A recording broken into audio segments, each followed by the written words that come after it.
అమ్మ నమస్తే. నమస్తే. మొట్టమొదటిగా శ్రీ మీడియా మీరు ఆపదలో ఉన్నప్పుడు అంటే మీరు బాధపడ్డ టైంలో మేము వచ్చి మీకు సపోర్ట్ చేసినాం, మీకు తెలుసు ఆ విషయం. ఆ రోజు ఇట్లా కొంతమంది మిమ్మల్ని ఆస్తులు లేకుండా ఉన్నాయని చెప్పేసి ఇట్లా చేసేళ్ళన్నీ మీరు బాధపడితే మేము వచ్చి మీకు ధైర్యం చెప్పినాం. మీకు అప్పుడు సంతోషం అనిపించింది. చాలామంది చూసారు వీళ్ళకి ఇంత ఆస్తి లేదు, చాలా కష్టపడుతున్నారు అని. బాపుతో కూడా అక్కడ వ్యవసాయం దగ్గర పోయి తీసినాం. ఎప్పటికి కష్టపడుతున్నాయి. ఈ అమ్మ కూడా మీరు కూడా ఏడిశారు అప్పుడు మన శ్రీ మీడియా ఛానల్లో. లేదు నాన్న మా కొడుకు చాలా కష్టపడి పెరిగాడని చెప్పేసి మీరు చెప్పారు. సో ఇప్పుడు ఇన్ని కష్టాలు దాటుకొని ఇంత ఏడుపులు దాటుకొని నీ కొడుకు కప్పు పట్టుకొని, ఆ రోజు నువ్వు అన్నావు నా కొడుకు కప్పు పట్టుకొని ఇంటికి వస్తాడు అని నాకు మాట ఇచ్చిండని నువ్వు అన్నావు. ఆ నమ్మకంతో నువ్వు అన్నావు కదా, ఇప్పుడు ఎట్లా అనిపిస్తుంది ఆ కప్పు పట్టుకుని వస్తాను? కప్పు పట్టుకుని వస్తే చాలా ఆనందంగా ఉంది బిడ్డ, మస్తు హ్యాపీగా ఉంది. అసలు ఎవ్వరు కూడా డబ్బులు చేతికి వస్తే ఇప్పుడున్న పరిస్థితులలో ప్రతి రూపాయి ఇంపార్టెంట్. కానీ ప్రశాంత్ మాత్రం మిమ్మల్ని ముందుగానే మేము పర్మిషన్ తీసుకునే వేయండు. డైరెక్ట్ అన్ని లక్షల డబ్బులు ప్రజలకు పంచుతా, రైతులకు పంచుతా అన్నాడు. అసలు మీకు ఎంత ఆనందం అనిపించింది మా మాటతో? మాకు బిగ్ బాస్లకు పోతా అని కూడా పోయే రోజే చెప్పిండు బిడ్డ. మాకు అసలు తెలియదు బిగ్ బాస్ పోతా అని కూడా మాకు చెప్పాలి.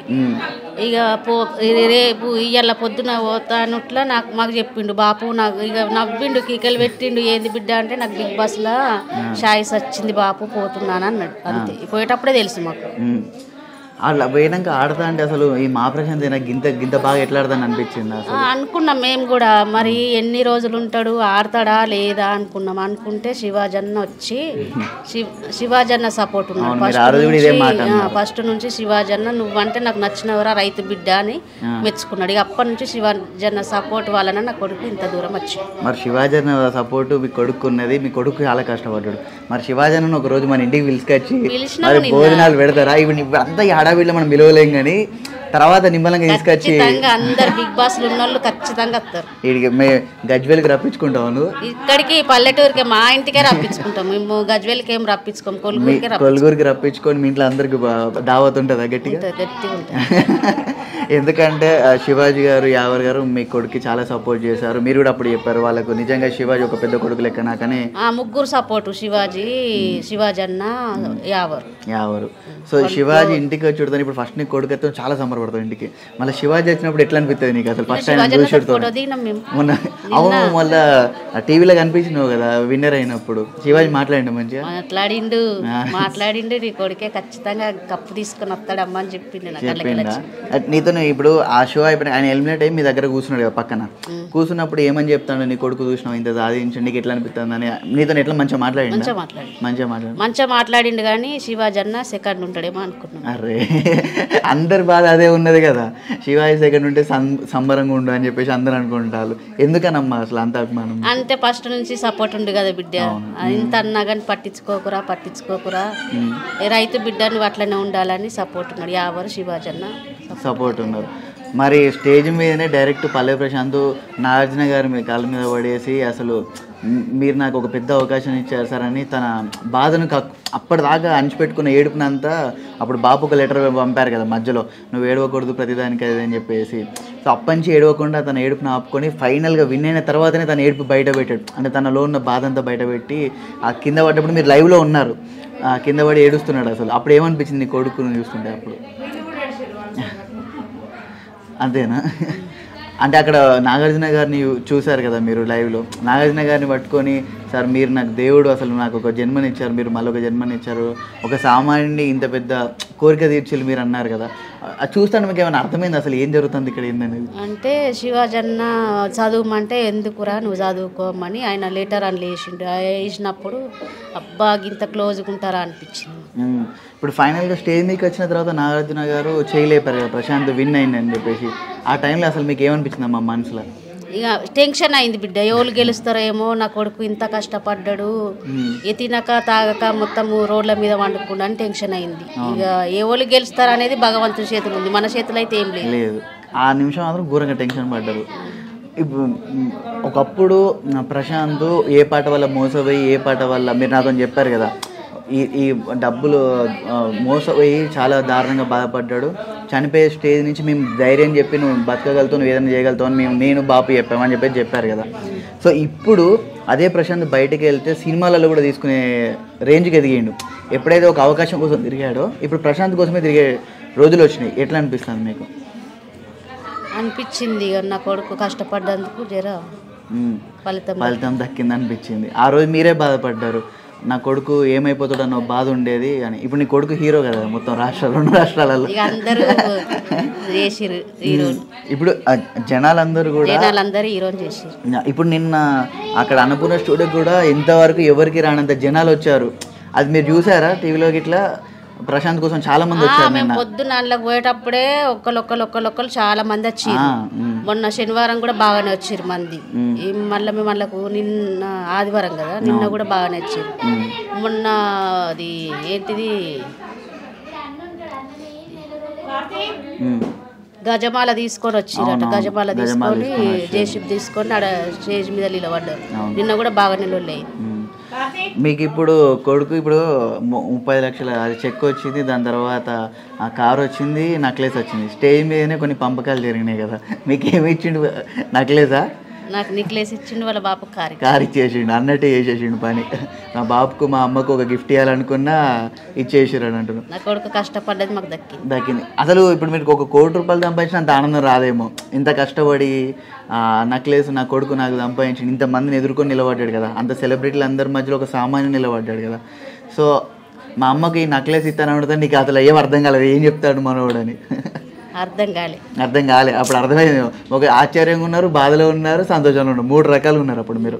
సో ప్రశాంత్ బయటకు వచ్చుతూనే ఫస్ట్ మీ దగ్గరికి ఎవరు వచ్చినా, మేమే కాదు ఇంకా 100 మంది వచ్చినా ఒకటే ప్రశ్న అడుగుతారు, ప్రశాంత్కు పెళ్లి కోసం అమ్మాయిలు క్యూ కడతారని చెప్పేసి అన్నారు. ఎందుకంటే ఎవరు అనకపోగానే నాగార్జున గారు అనుడుతూనే అన్నారు ఈ మాట అందరూ. ఇప్పుడు బయటికి వస్తే ఎట్లుంటుంది పరిస్థితి? ప్రశాంత్కి అమ్మాయిలు ఎంబడి పడతా ఉంటారు కదా, మిమ్మల్ని కూడా ఫస్ట్ మిమ్మల్ని అత్తమ్మ అని మిమ్మల్ని లైన్లో పెట్టుకుంటారు. ఫస్ట్ ఇక్కడ బటన్ నొక్కాలి, ఇక్కడ మీరు అమ్మ ఇంట్లో అమ్మ ఓకే అన్నదంటే ఓకే అయినట్టు. మరి మీ మేనోళ్ళు, మీ అన్నలు, వరుసలు అందరూ వస్తారు.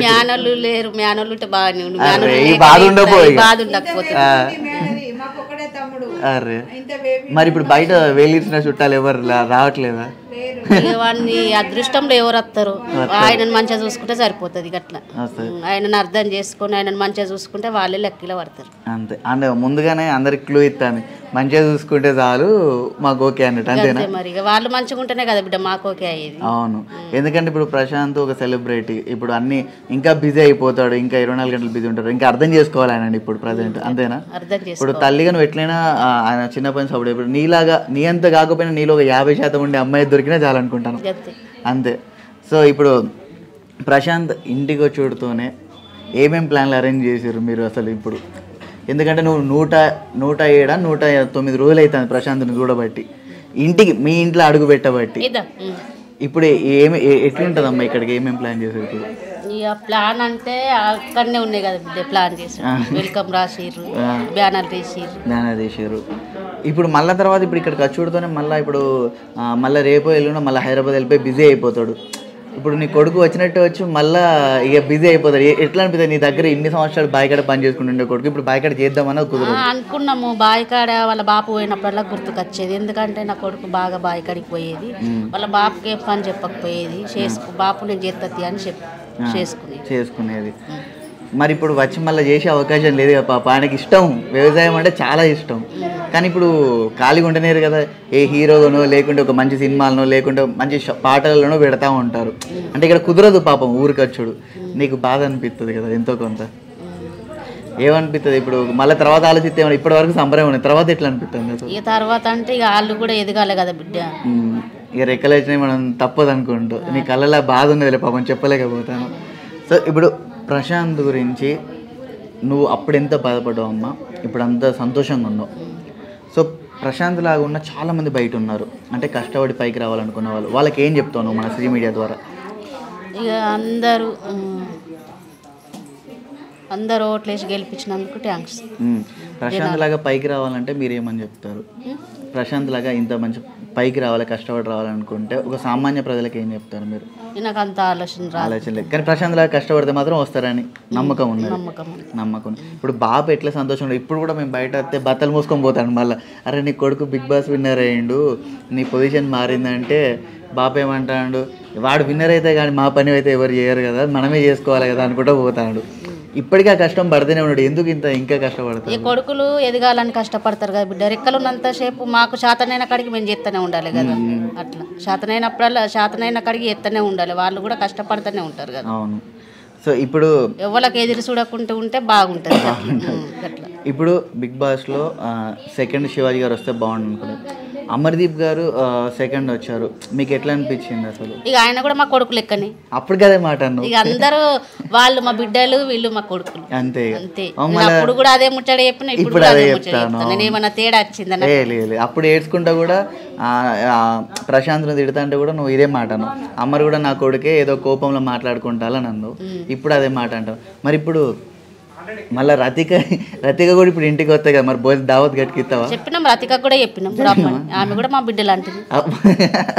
నువ్వు అందరూ కలుపుకోవద్దే ఉంటుంది, కోపం ఉండదు నీకు? ఇక కోపం ఎందుకు బిడ్డ, మన కోపము అంత పని చేయదు కదా, అందరు మంచిగా ఉంటేనే. అందరు మంచిగా ఉండాలని అందుకే కదా నీ కొడుకు నీ మంచితనమే గెలిచిపోయే కారణమైంది. ఇప్పుడు రేపు పొద్దున ప్రతి ఒక్కరు కూడా మీ ఇంటికి వస్తూ ఉంటారు, ఇంత ఓపికగా నీ పొద్దున్నకి తినలేదంట పాపం, ఇంత ఓపికగా తినకుండా ఇంతమందికి సమాధానాలు చెప్తాను, ఆ రోజు కూడా ఏం తినకుండా ఉన్నావు పొద్దున్న నుంచి రాత్రి వరకు. నువ్వు అన్నం తెప్పించిపోయినావు ఆ రోజు, వినాయకుడు ఉన్నాడు కదా, నవరాత్రులు. ఇక నేను నువ్వు మటన్ బిర్యానీ తెచ్చిచ్చినావు, గిన్నెలు వేసుకున్నాక గుర్తుకొచ్చింది, మళ్ళా తెలియదమ్మా నువ్వు నీరు తినవని తెలియదు, లేకుంటే నేను ఎక్కడ దూరం నుంచి తెప్పించాను నీకోసం, నాకు బాధ అనిపించింది, అరే ఎందుకు తింటలేదు పొద్దున్న, నువ్వు రందితున్నావు కదా ఆ రోజు అంతా, కొడుకుకి ఇట్లా అయిందని బాధతో. ఆ రోజు అందరూ అట్లా ట్రోల్ చేసే వరకు మాకు కూడా ఏడుపు వచ్చింది, అన్నం తినలే ఆ రోజు. తినలే, నేను తెలుసు, నేను బట్లాడా, నువ్వు తినకపోతే నేను కూడా తినా అంటే అప్పుడు నువ్వు సమోసా తెచ్చిచ్చినావు, సమోసా తిన్నా గుర్తుకుంది నాకు. గుర్తుకున్నదా? తిన్నది మర్చిపోలేం బిడ్డ, ఎప్పటికి వాళ్ళు ఇచ్చిన వాళ్ళు మర్చిపోతారు కానీ తిన్నోళ్ళు మరవలేరు, అందుకే గుర్తుకున్నది. అయితే నేను అందుకే పట్టుడుదని నన్ను గట్టిగా పట్టుకున్నావు. ప్రశాంత్ కూడా నీలాంటి మంచి మనసు వచ్చిందమ్మా, నీ అంత స్వచ్ఛమైన నవ్వు వచ్చింది, అందుకే ఇంతమంది ఆదరించారు. నిజంగా మీకైతే థ్యాంక్స్. మళ్ళీ మీ ఓడు సెకండ్ ఇయర్ ఒకసారి మీ ఓడు ఇంకా మంచి పొజిషన్కి వెళ్ళాలి, ఇట్లా మాలాంటి సపోర్ట్ అందరిది దొరుకుతుంది, ఇట్లా మీలాగా మంచితనం ఉండాలి, ప్రతి ఒక్కరికి మీలాగే ఉండాలి మనస్ఫూర్తిగా కోరుకున్నాను. Thank you.